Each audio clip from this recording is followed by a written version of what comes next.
দেশের তিন বীর বিপ্লবী ভগৎ সিং, সুখদেব এবং রাজগুরুর ৯৫তম শহীদান দিবস। আমরা যারা ডিওয়াইএফআই করি, আমরা যারা টিওআইএফ করি, আমাদের কাছে অন্যতম চেতনার অন্যতম নাম হচ্ছে ভগৎ সিং। আমরা তাদের শহীদান দিবস উদযাপন করছি। গোটা রাজ্যের নানা কর্মসূচির মধ্য দিয়ে বিভিন্ন জায়গায় রক্তদান শিবির সংগঠিত হচ্ছে। আমরা জানি আজকে থেকে ৯৫ বছর আগে ভগৎ সিং, সুখদেব, রাজগুরু তাদের ফাঁসিতে ঝুলিয়েছিল ব্রিটিশরা। মাত্র ২৩-২৪ বছর বয়সে তারা জীবন দিয়েছিলেন দেশের স্বাধীনতার জন্য, দেশের অর্থনৈতিক, রাজনৈতিক এবং সামাজিক স্বাধীনতার জন্য।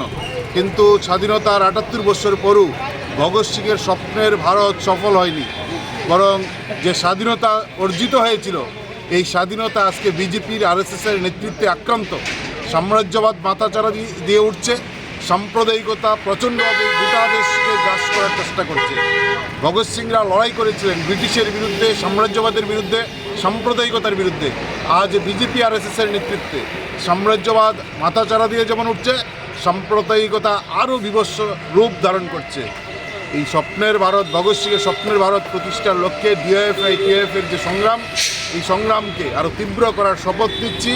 সাম্প্রদায়িকতা এবং সাম্রাজ্যবাদের বিরুদ্ধে লড়াইকে তীব্র করার শপথ আজকের দিনে আমরা গোটা দেশে, গোটা রাজ্যে নানা কর্মসূচির মধ্য দিয়ে তোমরা ভগৎ সিংয়ের ছবির প্রতিকৃতির সামনে দাঁড়িয়ে এই শপথে আমরা গ্রহণ করছি।